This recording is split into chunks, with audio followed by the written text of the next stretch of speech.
It's Thursday, September 17th, 2015. This is the Hermetic Hour. I'm your host, Poke Runyon, and tonight we present the third in our series of discussions on the Sephiroth of the Qabalistic Tree of Life, the eighth sephira, Hod, which is called the Splendor and is the sphere of the intellect. Hod is considered the Sphere of Magick because it is the workshop in which astral preforms are created and sent to Yesod for eventual manifestation in Malkuth.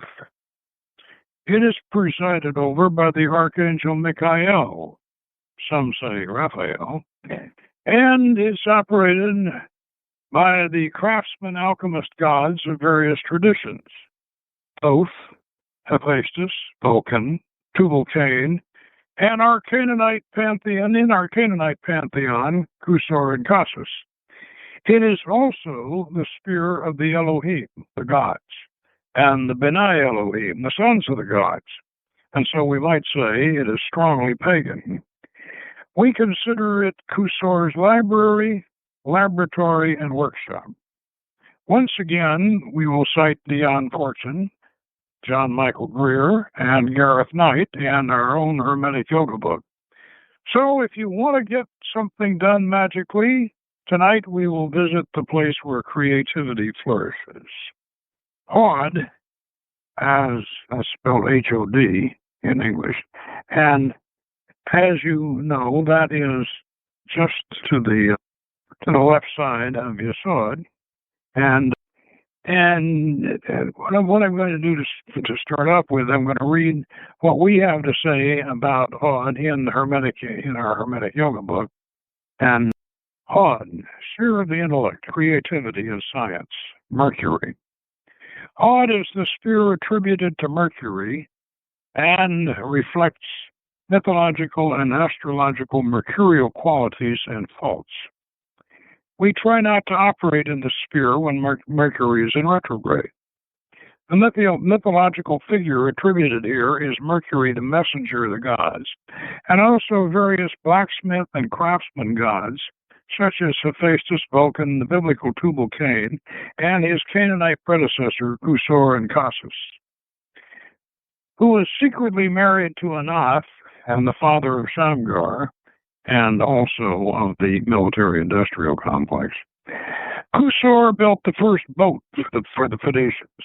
We consider Kusor to have been the first alchemist, and we picture him as such in our Hod icon. He represents your creative spirit and ingenuity. And when you visit him, he will inspire you to make things or to begin creative artistic projects. Under his inspiration, we built a small model of his first boat in the shape of an ibis, with its wings folded along the hull. And we use it in advanced path workings to fly over the paths we have already walked in previous astral journeys. And you can see this on the altar top in our path working video, with its ibis beak prow aimed toward the soul door in the west. Hod is ruled by the archangel Michael, and he should always be invoked when visiting this sphere. Now, for those of you who want to look at the pathworking video, which is very good, by the way, and we have an artistic tableau that shows all of the aspects of the 31st path leading to Hod and Hod itself in that video. But in order to do that, you're going to have to join the associate member program and sign up and take our lessons, and then the pathworking video is, you're eligible to get that after you've completed the first 4 lessons. So a little bit of recruiting here for our mystery school. Now let's consider Hod in relation to the rest of the tree. Now, in order to get this firmly in your mind, we're going to go back to my colleague and sometimes mentor Lan Duquette's analogy that he derived from Plato, if you recall, and I think he used this in the Chicken Kabbalah, which is an excellent book, by the way, and the Chicken Kabbalah of Rabbi Lamed Ben Clifford. Now, Plato came up with this idea of preforms existing in the higher dimensions. Preforms exist for any object that comes to shape in the earth, in Malkuth. And this was originally Plato's idea, and he used a chair as an example. There is an ideal form of a chair somewhere on the astral before the chair actually becomes manifest. There's the idea of the chair. Well, based upon this Platonic analogy, Lon talked about the way the chair comes about into Kabbalistic terminology. And he starts off with God up in Kether. And God, the undifferentiated unity of God up in Kether as saying, rest. And then down in Bria, the archangels, they say, God wants a chair, and this is how this whole thing percolates down, all the way down through the spheres, and eventually becomes a real chair in the real world. Now, let's using this analogy, let's go a little further. Let's use a corporate analogy here. Let's imagine 11-story. I say 11 stories because I'm assuming that you know that there are 11 spheres to the tree, at least in the inner order there are. So let's say we have an 11-story building, and at the very top of this building, there's a sign on the building that says L and Sons Furniture. Okay. Now, at the very top of the 11-story building, there's a penthouse, and that's where L goes, and he does come down and work in an office in Yesod, and obviously because you know that the god name for Yesod is also. So he does come down and he works and he has this office in Yesod down in Yesod. But after work he goes up to his penthouse, up there in the top, and then, of course, he has a telephone up there and a speakerphone. So if he comes up with an idea while he's up in the penthouse, he can communicate the idea. Well, now the next floor down below the penthouse is where senior staff has their offices, and they have Hokmah and the office of Hokmah and then Bina, and this is senior staff, sort of and then we got one man. He's in the office in Hokmah, and then we got a woman. She's in the office over in Bina. So we're gender balanced in senior staff here. So the old man up there at the top, if you want to think of him as an old man, the old man at the top calls down to senior staff. He hasn't come down to work yet, but so he calls down to senior staff and he says, "I'm thinking about rest." And senior staff, Hokmah knocks on Bina's door and says, "Hey, I think the old man wants a chair." So they call down into Yetzirah. They call down to Hesed. Well, the old man hasn't gotten down to his office yet, but Hesed puts it in motion. The old man wants a chair. Okay, so then down we go over to Hesed, over to Geburah, which is the sort of the action part of Yetzirah, where that's kind of in military terminology that would be S3. That's operations. And so Geburah puts it in motion, makes a project out of it, and classifies it, makes a project out of it, and sends it on. And Geburah sends it on down to Tifereth, where the advertising department and the media department gets together and they figure out how they're going to promote it, what they're going to do with it, and then they send it from there to Tifereth. They send it on down to Netzach, which is materials. And Netzach is the sphere of nature, of course, and that's materials. And so, we order so much wood. We got to have so much wood and so much upholstery, and we're going to need you need the tacks and the glue and everything that goes into making a chair. And so they got all that in stock, and then they have that ready to go. Send it on over to Hod, which is the sphere we're working on tonight. Now, Hod is the engineering department. And Hod is the engineering department. They have the drawing boards. I guess nobody uses drawing boards anymore. They have the CAD/CAM computers, and and they also have. And in Hod, there's not only is there the engineering department with the CAD/CAM computers, but there is also a library for reference material.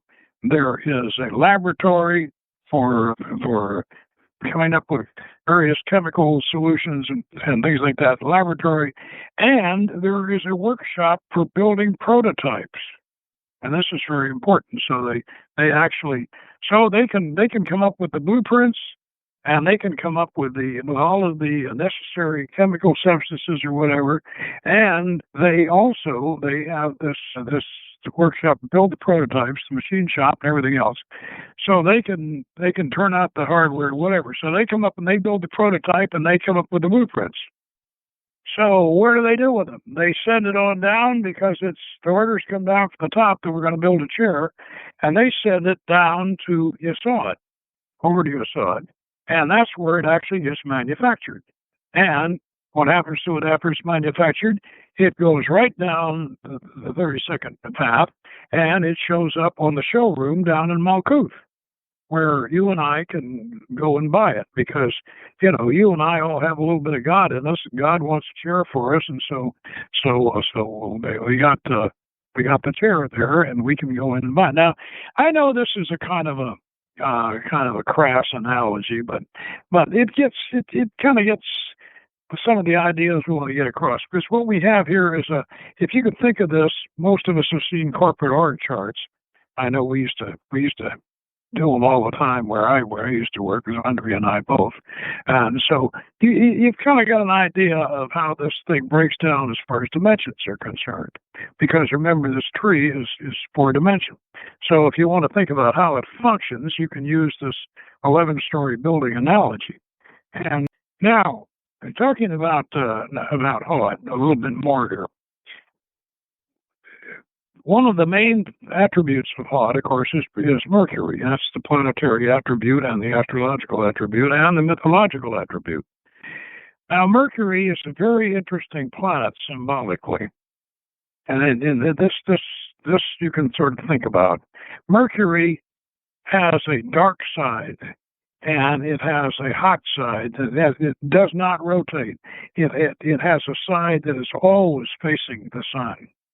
And it is hotter than blazes on that side of Mercury, and colder than the proverbial, well, I was going to say witches something or other, but I better not do that, on the other side. And now you can, if you're one of the early science fiction writers, you say, well, there's a little belt around the middle where you can just barely manage to survive, because that in between the dark side, the cold side. But no, I don't think so. But the important thing about this symbolically is this.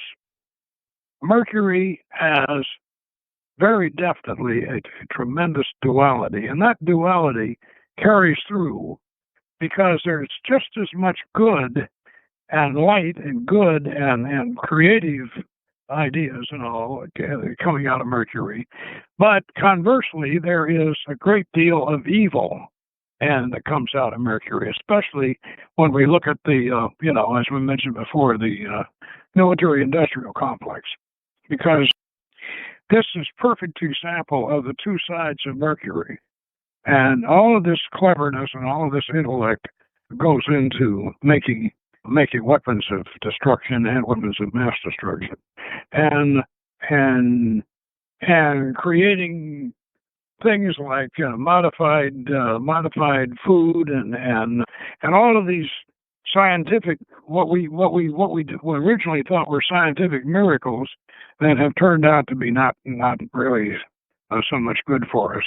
This sort of thing is all mercurial, and so Mercury is the sphere of science and the sphere of ingenuity and creativity and inventiveness, and yet it has that dark side.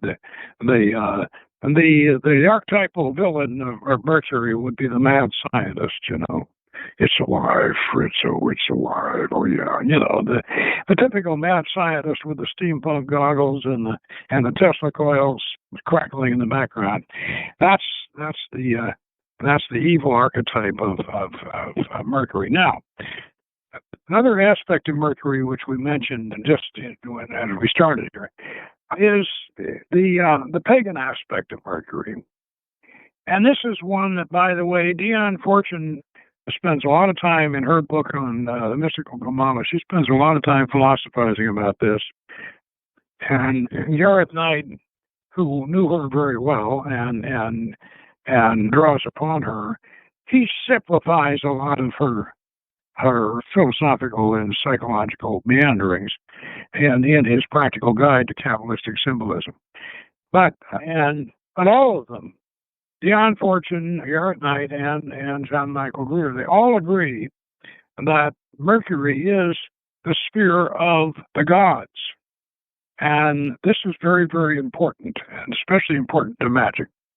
Because in magic, as I'm sure you have all learned by now, although we may be nominally Christian, and we may be nominally Jewish, and we may be nominally like the Buddhists are nominally Buddhists, but the Tibetan Buddhists, but we have our work is done through lesser deities and entities, angels, gods, goddesses, elementals, and sometimes even demons. Well, yeah, if you got a whip and a chair to handle them. But so this is really Hod is the realm of the pagan pantheons, and it's Dion Fortune goes into a great deal amount of psychological meandering about this, but I want to read you what Gareth Knight has to say about it here, so you can get a little more of a take on it. He says, "Thus it is that man anthropomorphizes his gods. The diverse aspects of God have their sphere of action in the lesser worlds of the sephira Netzach, but Netzach is a force, not a form sephira. Therefore, the forces of nature and the internal forces of man are given picture images, and these images are formed in the sephira Hod. It matters not whether the forms be gross or naive. One such as the image of God the Father is an old man with a patriarchal beard and robes, or whether it be highly symbolic and subtle, such as the representation of the same concept as a point within a circle, or the smooth point, an image is used, and all mental images are formed under the lower cohering principle of Hod. So, all the God forms belong to Hod, just as all the God forces belong to Netzach. That's why I say in the corporate furniture building analogy, we got all the materials, we got all the wood for the chair and all the fabric and all the tacks and all the glue. They're all over in Netzach, but we're going to send them over to Hod and we're going to put the chair together. Now, the skeptic may object that all forms are reflected images of the physical world, and so in the unlikely event of a skeptical materialist being a Kabbalist, he would no doubt insist that all forms belong to Malkuth. Given the materialist's premises, this would be correct. But the Kabbalah is based implicitly on an idealist philosophy and holds that forms are first conceived on the inner levels and subsequently concrete into other forms. This is no place to go into, he says, an analysis of the main watershed of philosophical speculation. So he's avoiding anything further on that. But what he basically, what Gareth Knight, I start to call him Kenneth Grant, I better not do that.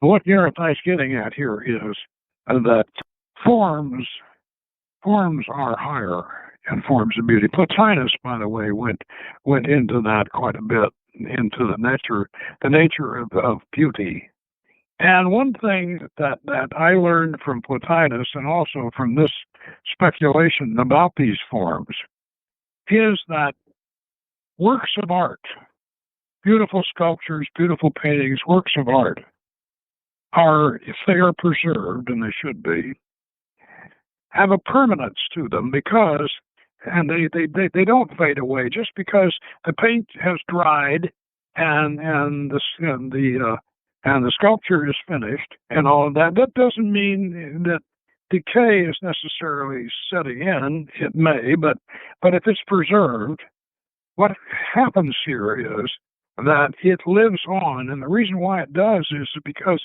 it lives on in the appreciation of everyone who sees it. Now, this is a concept in aesthetics that I hope I can get across.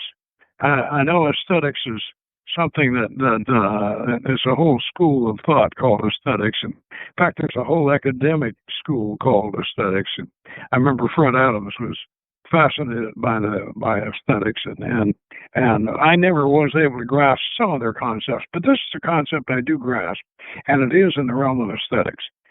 So, consequently, a beautiful piece of artwork has a permanent life. As long as it survives, it has a permanent life, because every time we look at it, we are inspired, and it lives, and it lives as a preform, because this is the way art and beauty are created from previous art and beauty as a model.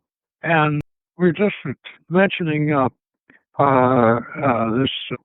I'm just mentioning this film that we're going to watch tonight, this Dream Quest of Unknown Qadath, which is a film based on Lovecraft's dream cycle stories, primarily artwork.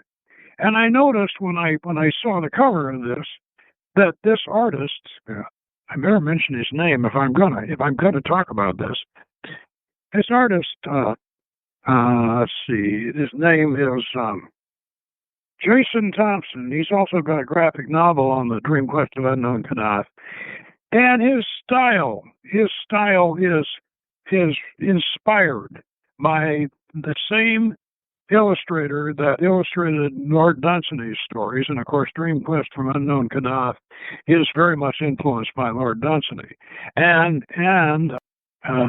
this artist, Thompson, has replicated Sidney Syme, the illustrator of Dunsiny's fantasies, has replicated this style, and he's replicated it beautifully, at least from what I can see from that jacket on this. And this is what I'm trying to get at about how art lives. Art and beautiful art and beautiful sculpture has a permanence, because every time somebody sees it, they internalize it, and then it influences them, and it has a life, and so then it, in turn, reflects on the higher world. And the higher worlds, are part of it, because we have all these dimensions within us. The Tree of Life is also the human God person, the Adam Cadman. You are the Tree of Life, and that's why those works of art that exist in Malkuth can also influence the higher planes, and then on down again. And perpetuate it. And I think that this, if this is understood by artists, I think that this is an inspiring concept. And if I don't get anything else across in the discussion of Hod, if I manage to get that across, I'll be satisfied. Now, another thing about this business of the gods, the sphere of the gods, Hermes Trismegistus said, "The gods of the zodiac are eternal, but man creates the gods of the earth sphere." And Dion Fortune goes into great lengths psychologically and mythologically to try to sort of explain this. Although one of the things that disappoints me about Dion Fortune is she uses so many Jungian ideas and so much Jungian terminology, but she just doesn't like to mention Carl Jung at all, and that is kind of disturbing. But what we're trying to say here is, and what Dion Fortune and Gareth Knight and to some extent, John Michael Greer is saying is that we create, we do create the gods, and Dion Fortune has quite a long piece in her article where she talks about how we create these gods, and then later on they can be revived. Now this is like, in a way, like we talked about the other night about the little girl that goes out in the woods and finds the fairy sitting there on the toadstool crying, and she says, "Well, why are you crying, little fairy?" And she says, "Nobody believes in me anymore." And the little girl says, "Well, I do." And so the fairy, brightens up and says, "Well, as long as one little girl believes in us, we'll still be here, But we can, and we can bring these, even though these fairies may be long dead, we can bring them back to life. We can bring them back to life by believing in them and being fascinated by them. And good old J.R.R. Tolkien, he sure did a good job helping out on that, bringing all the fairies and the elves and everybody back to life. And it's the same thing with the pagan pantheons. We have bringing these ancient pagan gods back to life, because all you have to do is dust them off and maybe wipe the dust off of them and touch up the cracks in the plaster and sure enough they will come back to life, and they will exhibit as much life as you put into them. Now this, of course, in the East. In India, they call this Bhakti Yoga. This is the yoga of worship. And we say constantly, over and over and over again, no, we don't worship the pagan gods. We don't worship them. Yes, but we don't worship them, but you can personally. You can personally worship them, and actually by doing this, you can bring them to life. And you can not only can you bring them to life for yourself, but if you believe in Jungian concepts, the collective unconscious and the universal consciousness, you can help that archetype. You can help bring that archetype to life, and they will have more and more and more power. And this is one of the powers of magic. And so Hod is the place where this goes on. And if you don't think this is Qabalistic, well, you're wrong, because if you notice, in Hod, the order of the angels in the sphere of Hod is the Beni Elohim, the sons of God. And John Michael Greer goes into a nice discussion about the word Elohim and what it actually means, and he breaks it down letter by letter. But Elohim is a very curious word. It's basically feminine, but it's also plural. It's a masculine plural on a feminine word, so it's translated, and the best translation of Elohim is gods stroke goddesses. And we are working right now. Professor Solomon and I are working on the article for the next volume of the yoga book called Jesus Christ, Pagan Priest King, and we're making quite a case in that article. And in fact, the whole article stems from it. The difference between El and Jehovah, and this is tremendously important at Hod, because Hod is where the Elohists are really old. And what I mean by the Elohists is the original vegetarian gods of Genesis, the lesser gods below El. El is the Father God, and his wife, Lady Asher out of the sea, the two of them rolled together. And in Genesis, they were the ones that actually created man and woman, and their sons, were the Beni Elohim, the sons of God, which are also considered to be the fallen angels. And there's quite a bit of very, very interesting material in the Bible and in the King James, not just the apocryphal works, but also in the King James. There's a lot of this material in there. And about 6 months ago, I had a business meeting at Musso and Frank's in Hollywood, a luncheon meeting, and I was late for the meeting because there was a riot outside Noah. The film Noah was showing, and the fundamental Christians were out there rioting against Noah, and made me late for my meeting in Musso and Frank's. But doggone, I mean, that film Noah, that's in a lot of ways very, very accurate. One of the things that was not accurate is that Tubal Cain was not the villain that they made him out to be in the movie. He was one of the good guys. Let me just read this last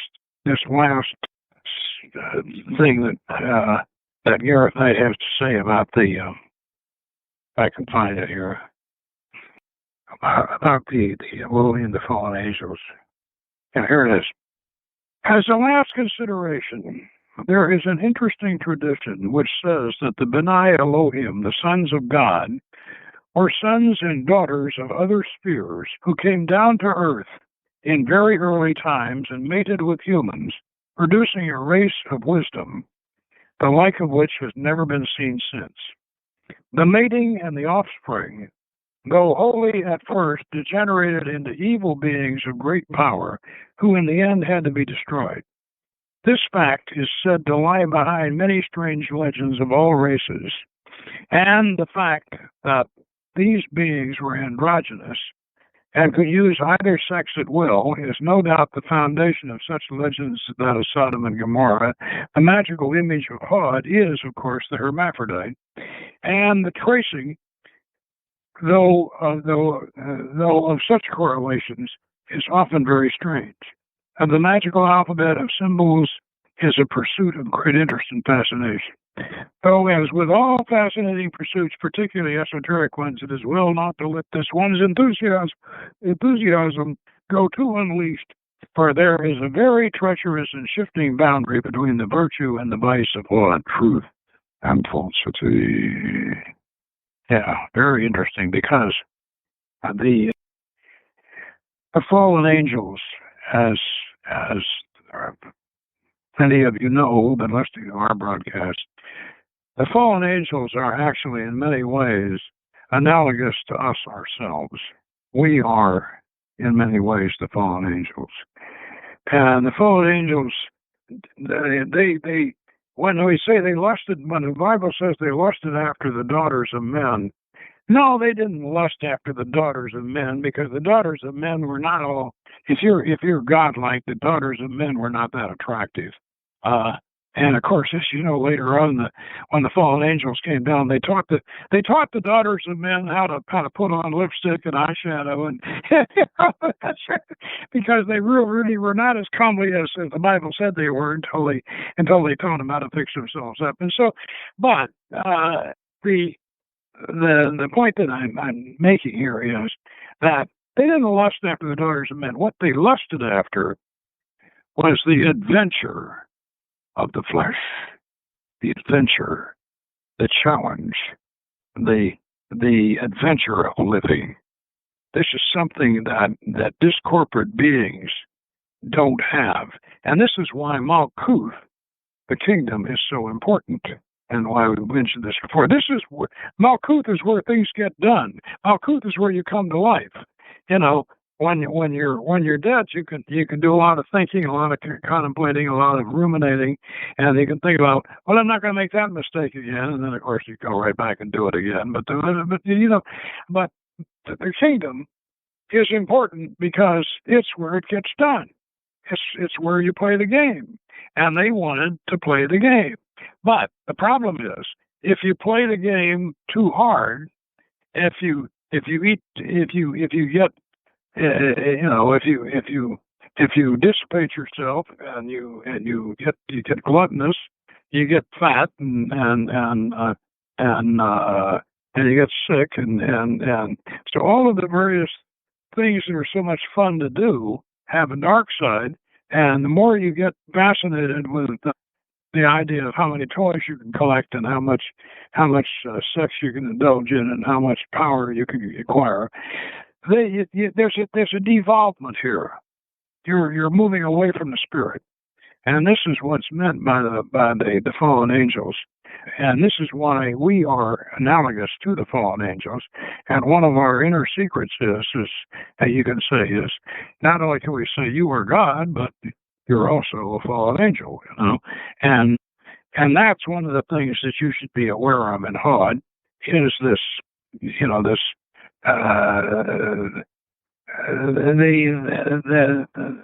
the creativity of the fallen angels. This creativity has to be tempered with mercy and compassion, and it should be turned toward the side of the light. And you should, and you'll certainly, especially as you get older, you'll certainly find that the more you move toward the light, the healthier you are, and the more you will actually learn to enjoy life. I'm reminded of this cartoon. There's a cartoon in the Runs in the Sunday Funnies with Jeremy, the teenager, and he's Jeremy is out on the patio, and his folks, which are, you know, they're in their 40s and 50s. They're out at the barbecue, and they're cooking hamburgers, and they're having this barbecue picnic out there, and Dad's got his arm around Mom, and he looks over at Jeremy, and he says, it doesn't get any better than this.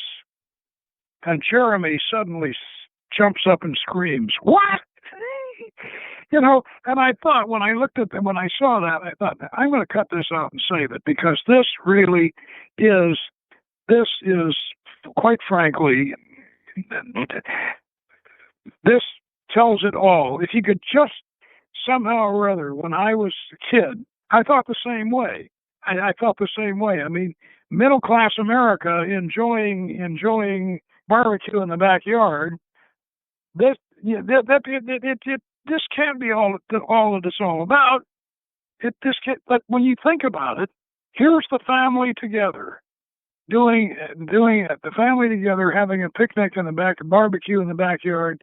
You know, really, when you get right down to it, that is what it's all about. It doesn't get any better than that. That's it, really the truth. But Jeremy, he's the teenager, and he doesn't see that at all. He can't see that, and so we have to learn to, you know, to appreciate the simple things of life, and good fellowship, and all, and move toward the light. I know it sounds a little preachy, but now in our path working to Hod, which some of you have taken, especially those of you who have the DVD, and in our path working to Hod, we come up the 31st. We walk the 31st path. That's the path of Sheen, through the desert of fire, and on up through the valley of the bones, and then through the city of the tombs, and then we approach, when we finally get to Hod. And this is one thing we do in our path workings, by the way, that other people sometimes don't do. We actually take you to the sphere and give you the experience of the spirit along with the path, because that's what the path is. It goes to the sphere. So why not do that? So when we get to the great library, it's on top of the huge mesa, and there's a scale, a bronze scale that comes down. That's the only way to get up. And on this scale, you have to get on one of the plates of the scale. And if you get on one of the plates of the scale, and you manifest the side of your opposite sex, your anima or your animus, depending upon whether your gender, and balance those scales by manifesting your other side. And this goes right along with the idea of Mercury, of the hermaphrodite. Actually, the hermaphrodite is a symbol in Mercury. It's not a symbol of a transsexual or anything like that. That's not what is meant by it. It's meant by the symbolism of the mercurial hermaphrodite is the two genders that are in all of us. Because one of the things you have to learn to do in magic, and this, of course, is under the influence of Carl Jung. One of the things you have to do is you have to realize the side of you that has the attributes of the opposite sex.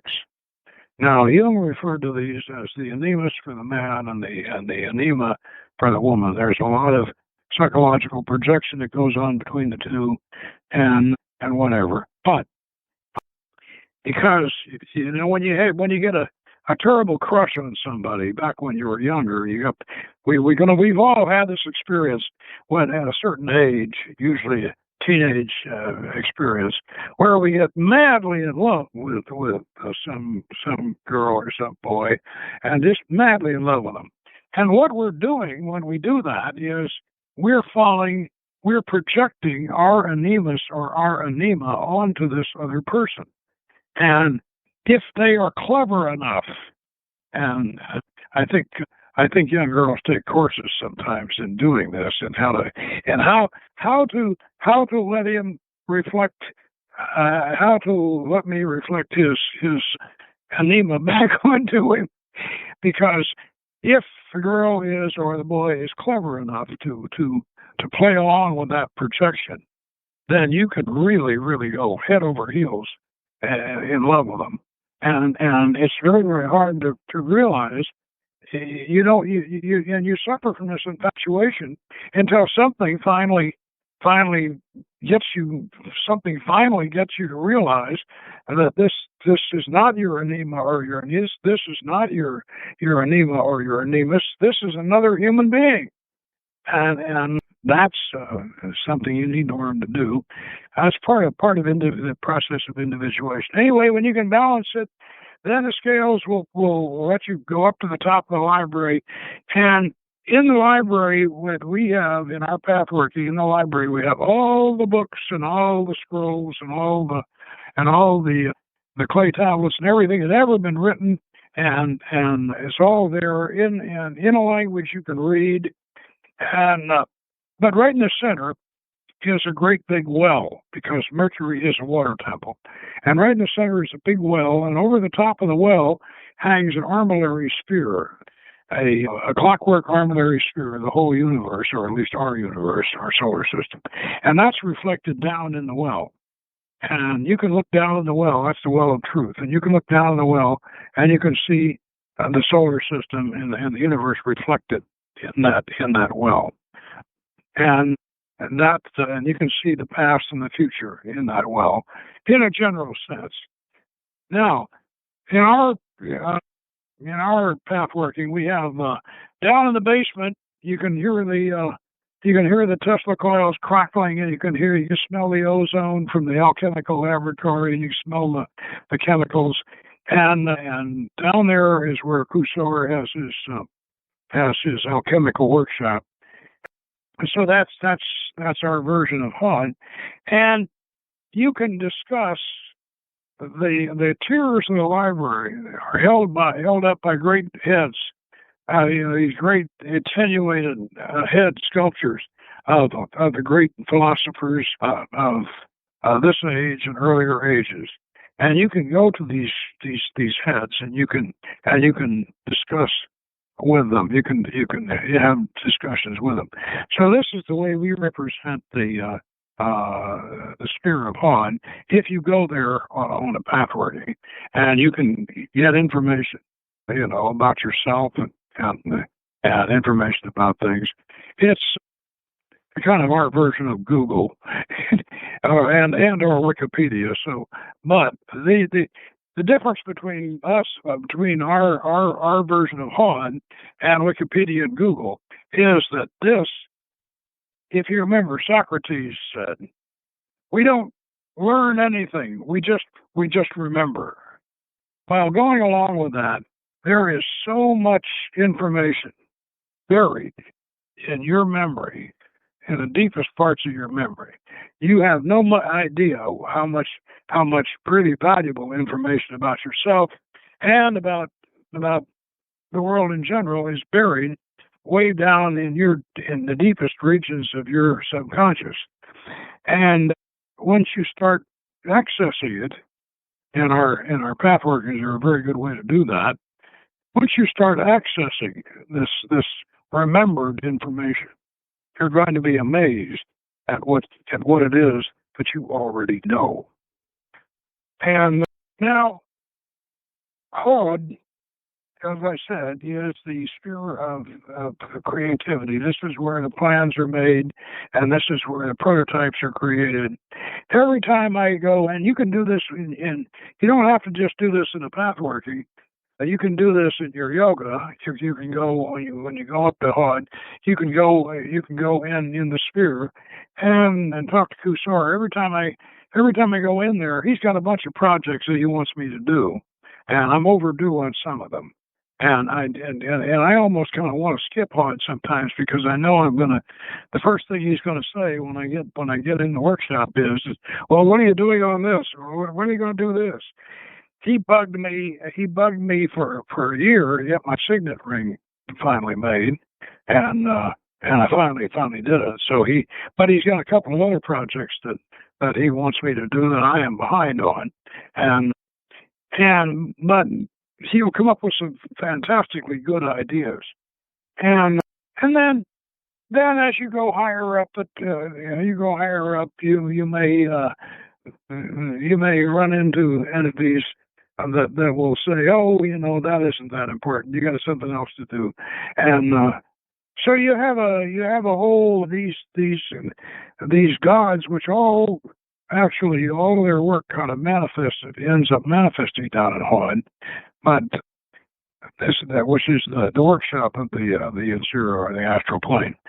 So I think that at least gives you an idea of what the sphere is like and what we can do with it. And now, next week, if we are fortunate, we'll have Karim Kusor calling in and talking about his books. That's Jesus the Phoenician, and the Phoenician Code, and Pythagoras the mathematician. But I don't know because Kasim's in town. He hasn't checked in with me yet, so I'm not sure he's going to call in.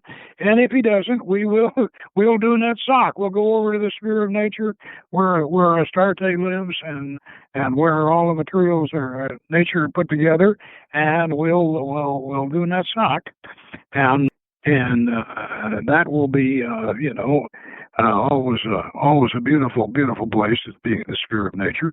So until then, good magic, and we'll see you next week. Bye-bye.